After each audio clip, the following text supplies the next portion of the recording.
नमस्कार। Vision IAS के news today के इस अंक में आप सभी का स्वागत है। इस अंक में हम आपके लिए लेकर आए हैं यूपीएससी परीक्षा की दृष्टि से महत्वपूर्ण कुछ अहम खबरें। इस अंक के साथ मैं हूं दिव्या तोमर। आइए जानते हैं इस अंक की हेडलाइंस। उच्चतम न्यायालय की ई समिति ने न्यायालय की कार्रवाई और रिकॉर्डिंग के सीधे प्रसारण के लिए आदर्श नियमों का प्रारूप जारी किया। रक्षा मंत्री ने वर्ष 2020 में रक्षा मंत्रालय में किए गए 20 सुधारों पर एक ई पुस्तिका जारी की। 24वें बिम्स्टेक दिवस पर भारत के प्रधानमंत्री ने संबोधित किया कि बिम्स्टेक एक आशाजनक क्षेत्रीय समूह के रूप में उभरा है। विश्व स्वास्थ्य संगठन ने खाद्य जनित रोगों की रोकथाम के लिए गहन प्रयासों का आह्वान किया। जल शक्ति राज्य मंत्री ने स्वच्छ भारत मिशन ग्रामीण के तहत हुई प्रगति की समीक्षा की। और अब खबरें विस्तार से। सुप्रीम कोर्ट की ई समिति ने न्यायालय की कार्रवाई और रिकॉर्डिंग के सीधे प्रसारण के लिए आदर्श नियमों का प्रारूप जारी किया है। प्रारूप नियम उच्च न्यायालयों, निचली अदालतों और अधिकरणों की न्यायिक कार्रवाई के सीधे प्रसारण और रिकॉर्डिंग से संबंधित है। इससे पहले स्वप्निल त्रिपाठी बनाम भारत का उच्चतम न्यायालय वाद 2018 में उच्चतम न्यायालय ने ये अनुशंसा की थी कि कार्रवाई का सीधा प्रसारण किया जाए। ये नियम सूचना तक पहुंच और निजता एवं गोपनीयता की चिंताओं के बीच संतुलन स्थापित करने के उद्देश्य के लिए हैं। आइए अब चर्चा करते हैं इसके प्रमुख प्रावधानों के बारे में। इसके तहत विवाह, लैंगिक अपराध, लैंगिक हिंसा आदि से संबंधित मामलों का सीधा प्रसारण नहीं किया जाएगा। प्रसारण 10 मिनट देर से किया जाएगा। सीधे प्रसारण का अनधिकृत उपयोग भारतीय प्रतिलिप्याधिकार अधिनियम यानी इंडियन कॉपीराइट एक्ट, सूचना प्रौद्योगिकी अधिनियम तथा अवमानना के कानून के तहत दंडनीय होगा। आइए अब आपको बताते हैं सीधे प्रसारण का महत्व। सीधे प्रसारण से जनता के विश्वास को बढ़ावा देना तथा न्यायिक प्रणाली में पारदर्शिता और जवाबदेही स्थापित करना है। इसके अलावा न्याय देने में व्याप्त भौगोलिक, लॉजिस्टिकल और ढांचागत मुद्दों का समाधान करना, लोकतंत्र की कार्यप्रणाली के हिस्से के रूप में विधि के शासन को बढ़ावा देना और विधि के शासन की बेहतर समझ को प्रोत्साहित करना है। ये अधिवक्ताओं को उनके वादार्थियों के प्रति जवाबदेह बनाएगा। उच्चतम न्यायालय की ई समिति भारतीय न्यायपालिका में सूचना और संचार प्रौद्योगिकी के कार्यान्वयन के लिए राष्ट्रीय नीति और कार्य योजना के तहत कार्य कर रही है। हालांकि सीधे प्रसारण से जुड़ी कुछ चिंताएं भी मौजूद हैं, जैसे शिष्टाचार को बनाए रखना चुनौतीपूर्ण हो सकता है। व्यवहारिक होने के बावजूद निर्णय लोकप्रिय नहीं होने पर स्वतंत्रता और न्यायालयों की निष्पक्षता के समक्ष खतरा सिद्ध हो सकते हैं। आवश्यक बुनियादी ढांचे का निर्माण और निर्बाध विद्युत आपूर्ति, ब्रॉडबैंड कनेक्शन आदि की उपलब्धता सुनिश्चित करना, साथ ही गोपनीयता और राष्ट्रीय सुरक्षा के मुद्दे उत्पन्न हो सकते हैं। रक्षा मंत्री ने वर्ष 2020 में रक्षा मंत्रालय में किए गए 20 सुधारों पर एक ई पुस्तिका जारी की है। सुधारों का उद्देश्य नीतिगत परिवर्तन, नवाचार एवं डिजिटल परिवर्तन के माध्यम से सशस्त्र बलों में अधिक सामंजस्य और आधुनिकीकरण को सुनिश्चित करना है। आइए अब आपको बताते हैं इस संबंध में किए गए सुधारों के बारे में। चीफ ऑफ डिफेंस स्टाफ और सैन्य कार्य विभाग सीडीएस का पद सशस्त्र बलों के बीच दक्षता और समन्वय बढ़ाने तथा दोहराव को कम करने के लिए बनाया गया है, जबकि बेहतर नागरिक सैन्य एकीकरण सुनिश्चित करने के लिए सैन्य कार्य विभाग यानी डीएमए की स्थापना की गई थी। दूसरा सुधार है रक्षा क्षेत्र में आत्मनिर्भरता प्राप्त करने के लिए नई रक्षा अधिग्रहण प्रक्रिया 2020 का अनावरण, आयुध निर्माणी बोर्ड का निगमीकरण, घरेलू पूंजी अधिग्रहण के लिए अलग बजटीय आवंटन, देश में नई प्रौद्योगिकी का विकास जैसे Pinaka rocket system, iDEX challenge 4 आदि। कई रक्षा उपकरण वस्तुओं का आयात बंद आदि सुधार किए गए हैं। स्वचालित मार्ग से 74% तक और सरकारी मार्ग से यानी अनुमोदन के माध्यम से 74% से अधिक प्रत्यक्ष विदेशी निवेश की अनुमति प्रदान की गई है। रक्षा अधिग्रहण में आधुनिकीकरण और बढ़ी हुई पारदर्शिता। पिछले वर्ष की तुलना में वित्त वर्ष 2020-21 में 10% बजट वृद्धि हुई है। नीतिगत सुधारों के तहत सितंबर 2020 में रक्षा अधिग्रहण प्रक्रिया का अनावरण किया गया और अक्टूबर 2020 में डीआरडीओ खरीद नियमावली में संशोधन किया गया है। तीसरा है रक्षा अनुसंधान एवं विकास में सुधार। रक्षा अनुसंधान एवं विकास संगठन की 5 युवा वैज्ञानिक प्रयोगशालाओं का शुभारंभ किया गया। डीआरडीओ ने डिजाइन और विकास आदि में उद्योग के साथ भागीदारी की। और चौथा सुधार है सशस्त्र बलों में स्त्री शक्ति। शॉर्ट सर्विस कमीशन महिला अधिकारियों को स्थायी कमीशन प्रदान कर दिया गया। भारतीय नौसेना में पहली बार महिला पायलटों की शुरुआत की गई। शैक्षणिक सत्र वर्ष 2020-21 से सभी सैनिक स्कूल छात्राओं के लिए खोल दिए गए हैं। अन्य सुधारों के अंतर्गत दूरस्थ स्थानों तक एनसीसी की पहुंच का विस्तार किया गया है। इसके अलावा एक नए सहायक अवतार में रक्षा कूटनीति का विकास किया गया है। भारतीय रक्षा बल संकट में फंसे मित्र देशों की सहायता करते हैं। भारत पहली बार रक्षा उपकरण निर्यातक देशों की सूची में शामिल हुआ है। भारत ने 84 से अधिक देशों में निर्यात का विस्तार किया है। अगली खबर बिम्स्टेक से संबंधित है। 24वें बिम्स्टेक दिवस पर भारत के प्रधानमंत्री ने संबोधित किया कि बिम्स्टेक एक आशाजनक क्षेत्रीय समूह के रूप में उभरा है। बिम्स्टेक यानी बहुक्षेत्रीय तकनीकी और आर्थिक सहयोग के लिए बंगाल की खाड़ी पहल, यानी bay of Bengal initiative for multi sectoral technical and economic cooperation, BIMSTEC. इसकी स्थापना वर्ष 1997 में हुई थी। इसमें दक्षिण एशिया से बांग्लादेश, भूटान, भारत, नेपाल और श्रीलंका तथा दक्षिण पूर्व एशिया से म्यांमार और थाईलैंड शामिल हैं। इसका सचिवालय बांग्लादेश की राजधानी ढाका में स्थित है। हाल ही में बिम्स्टेक ने सहयोग के लिए एक दीर्घकालिक विजन और प्राथमिकताओं को परिभाषित करते हुए अपने चार्टर को अंतिम रूप प्रदान किया है। भारत के लिए बिम्स्टेक का काफी महत्व है। भारत और पाकिस्तान के बीच द्विपक्षीय विवाद के कारण सार्क एक निष्क्रिय समूह सिद्ध हो रहा है। इस दृष्टि से देखा जाए तो बिम्स्टेक भारत को पाकिस्तान के बिना दक्षिण एशिया को एकीकृत करने का अवसर प्रदान कर रहा है। बिम्स्टेक तेजी से एशिया प्रशांत में एक महत्वपूर्ण व्यापार ब्लॉक बनता जा रहा है। ये दक्षिण एशिया और दक्षिण पूर्व एशिया को जोड़ता है। भारत पहले ही म्यांमार थाईलैंड त्रिपक्षीय राजमार्ग, कलादान बहुविध पारगमन परिवहन परियोजना और बिम्स्टेक मोटरयान समझौते में निवेश कर चुका है। ये भारत के पूर्वोत्तर क्षेत्र के विकास में महत्वपूर्ण भूमिका निभा सकता है। हालांकि बिम्स्टेक के समक्ष कई चुनौतियां भी मौजूद हैं, जैसे भारतीय आधिपत्य की धारणा, क्योंकि कई देशों को ऐसा लगता है कि भारत बिम्स्टेक के जरिए उन पर आधिपत्य कर सकता है। सदस्य देशों के बीच प्रभावी और निरंतर राजनीतिक इच्छा शक्ति का अभाव। बिम्स्टेक ने वर्ष 2004 में एक मुक्त व्यापार समझौते पर वार्ता करने के लिए एक फ्रेमवर्क अपनाया था। हालांकि इस संबंध में बहुत कम प्रगति हुई है।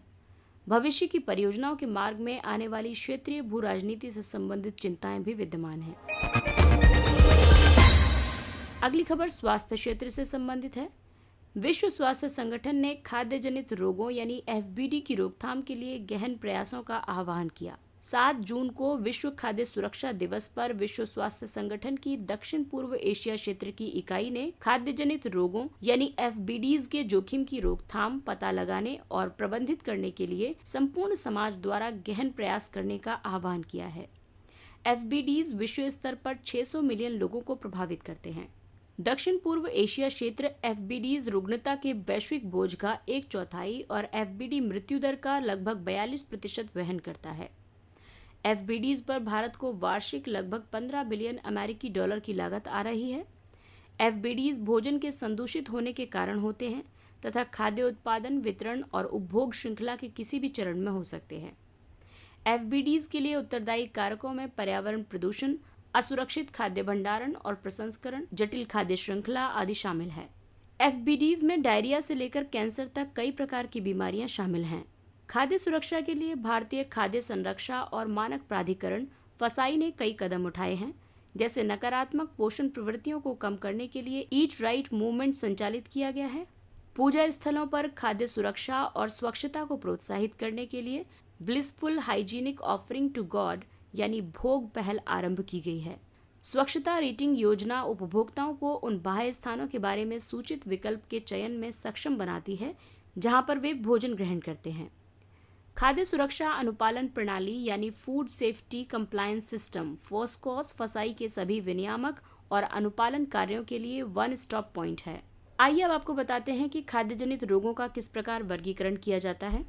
खाद्य जनित संक्रमण जीवाणु, विषाणु या परजीवी से दूषित खाद्य पदार्थों या तरल पदार्थों के सेवन से होता है। इन रोगजनकों द्वारा कई प्रकार से संक्रमण होता है, जैसे आंतों या अन्य ऊतकों की परत में प्रवेश और गुणित होना, या फिर आंत्रपथ में प्रवेश और गुणित होना तथा एक विष निर्मुक्त करना। जबकि खाद्य जनित विषाक्तता पहले से ही एक विष से दूषित खाद्य पदार्थ या पेय पदार्थों के सेवन की वजह से होता है। ऐसे विषाक्त पदार्थों के स्रोत हैं कुछ जीवाणु, विषाक्त रसायन, जानवरों, पौधों और कवक में पाए जाने वाले प्राकृतिक विषाक्त पदार्थ। जल शक्ति राज्य मंत्री ने स्वच्छ भारत मिशन ग्रामीण के तहत हुई प्रगति की समीक्षा की। स्वच्छ भारत मिशन को वर्ष 2014 में सार्वभौमिक स्वच्छता कवरेज प्राप्त करने के प्रयासों में तेजी लाने और स्वच्छता पर ध्यान केंद्रित करने के लिए आरंभ किया गया था। स्वच्छ भारत मिशन का उद्देश्य है सफाई और स्वच्छता को बढ़ावा देना और खुले में शौच को समाप्त करना, पारिस्थितिक रूप से सुरक्षित और सतत स्वच्छता के लिए लागत प्रभावी और उपयुक्त प्रौद्योगिकियों को प्रोत्साहित करना, स्थायी स्वच्छता प्रथाओं को अपनाने के लिए समुदायों और पंचायती राज संस्थाओं को प्रेरित करना, वैज्ञानिक ठोस और तरल अपशिष्ट प्रबंधन प्रणालियों पर ध्यान केंद्रित करते हुए समुदाय प्रबंधित स्वच्छता प्रणाली विकसित करना। एसबीएम का प्रथम चरण अक्टूबर 2019 में राष्ट्र को खुले में शौच मुक्त घोषित करने के साथ संपन्न हुआ। स्वच्छ भारत मिशन का द्वितीय चरण ओडीएफ प्लस पर केंद्रित होगा, जिसमें ओडीएफ की निरंतरता और वैज्ञानिक ठोस और तरल अपशिष्ट प्रबंधन शामिल है। स्वच्छ भारत मिशन के तहत अन्य पहलें भी शुरू की गई हैं, जैसे स्वच्छ स्वस्थ सर्वत्र पहल। इसका उद्देश्य स्वच्छता व जागरूकता को बढ़ाकर और स्वस्थ जीवन शैली के माध्यम से बेहतर स्वास्थ्य परिणाम प्राप्त करना है। लगभग 100 चिन्हित प्रतिष्ठित स्थलों और उनके आसपास स्वच्छता और सफाई मानकों में सुधार के लिए स्वच्छ आइकॉनिक स्थल पहल आरंभ की गई है। वहीं गोवर्धन योजना गांव को अपने मवेशियों और जैव निम्नीकरणीय अपशिष्ट को प्रभावी रीति से प्रबंधित करने में सहायता करती है। इस योजना ने अब तक काफी प्रगति की है। इसके तहत 1249 ग्रामों ने स्वयं को ओडीएफ प्लस घोषित किया है। 53,066 सामुदायिक खाद गड्ढे और 10,40,000 घरेलू स्तर के वैज्ञानिक ठोस और तरल अपशिष्ट प्रबंधन संपत्ति का निर्माण किया गया है। गांव ने लगभग 1.60 लाख जल निकासी कार्यों की भी सूचना दी है। आइए अब जानते हैं कुछ संक्षिप्त लेकिन प्रीलिम्स की दृष्टि से महत्वपूर्ण खबरों के बारे में। प्रधानमंत्री गरीब कल्याण अन्न योजना। केंद्र ने पीएमजीकेएवाई को नवंबर 2021 तक बढ़ा दिया है। प्रधानमंत्री गरीब कल्याण अन्न योजना को उन प्रवासियों और निर्धनों को मुफ्त खाद्यान्न आपूर्ति करने के लिए आरंभ किया गया था जिन्हें कोविड के कारण हुए आर्थिक व्यवधान से उत्पन्न कठिनाई का सामना करना पड़ा था।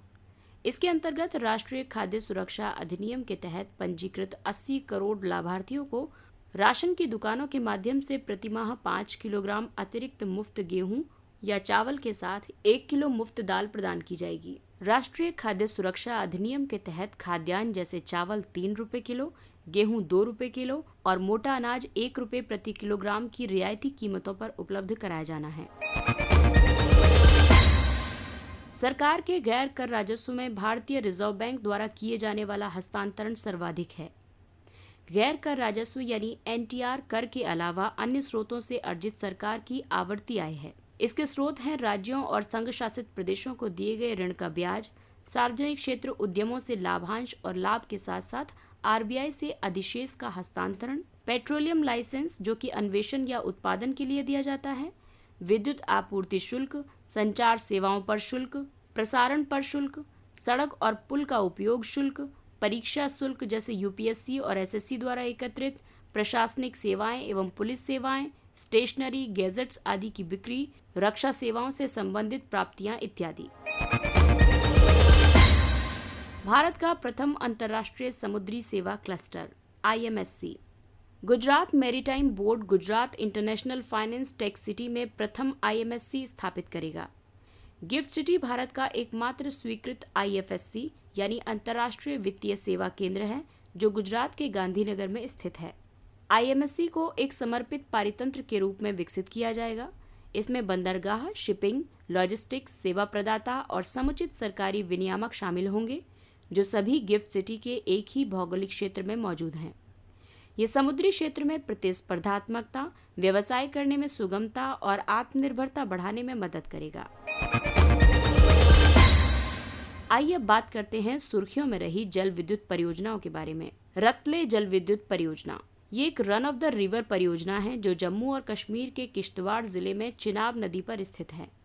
वर्तमान में भारत और पाकिस्तान के बीच रतले और किशनगंगा परियोजनाओं पर असहमति है। दूसरी है जंगी थोपन पोवारी जल विद्युत परियोजना। ये हिमाचल प्रदेश के किन्नौर जिले में सतलुज नदी पर स्थित एक रन ऑफ द रिवर परियोजना है।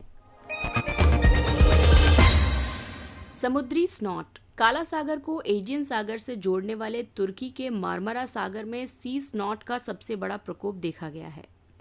दरअसल सी स्नॉट या मरीन म्यूसिलेज समुद्री लस एक प्राकृतिक रूप से पाए जाने वाला हरे रंग का कीचड़ है जो उष्ण मौसम और जल प्रदूषण की वजह से शैवालों में पोषक तत्वों की अत्यधिक प्रचुरता से बनता है। पोषक तत्व अधिकता तब होती है जब वैश्विक तापन के कारण उष्ण मौसम में शैवाल की उत्पादकता बढ़ जाती है और ये जल प्रदूषण की समस्या को और बढ़ा देता है। समुद्री स्नॉट के प्रभाव से सीप, कौड़ी और सी स्टार्च सहित कई प्रजातियों के समक्ष खतरा उत्पन्न हो जाता है और मछुआरों आदि की आजीविका प्रभावित हो जाती है। खेल में डोपिंग इन। डोपिंग एथलीटों द्वारा प्रतिबंधित पदार्थों के उपयोग का सेवन करना है जो अपने प्रदर्शन को बेहतर बनाने के लिए प्रतिस्पर्धी खेलों में इनका उपयोग करते हैं। इन्हें प्रदर्शन बढ़ाने वाली दवाओं यानी PEDs के रूप में भी जाना जाता है। वर्ष 1999 में स्थापित विश्व डोपिंग रोधी एजेंसी वाडा राष्ट्रों द्वारा नामित राष्ट्रीय डोपिंग एजेंसियों की मदद से 2003 में विश्व डोपिंग रोधी संहिता के माध्यम से खेलों में डोपिंग को नियंत्रित करती है। इसका नवीनतम स्वरूप 2021 में आया है। भारत से राष्ट्रीय डोपिंग रोधी एजेंसी वाडा कोड के अनुसार डोपिंग रोधी नियम लागू करती है। भारत डोपिंग रोधी पर कोपेनहेगन घोषणा और डोपिंग के खिलाफ यूनेस्को अंतर्राष्ट्रीय सम्मेलन का एक हस्ताक्षर करता है। इसके साथ ही ये अंक समाप्त होता है। अगले अंक में फिर मुलाकात होगी कुछ अन्य महत्वपूर्ण खबरों के साथ। तब तक आप अपना ख्याल रखिए, सुरक्षित रहिए, कोविड नियमों का पालन करिए, मास्क लगाइए, 2 गज की सुरक्षित दूरी बनाए रखिए, हाथ और मुंह साफ रखिए और टीका अवश्य लगवाइए। इसके साथ ही विजन IAS की पूरी टीम को दीजिए इजाजत। नमस्कार।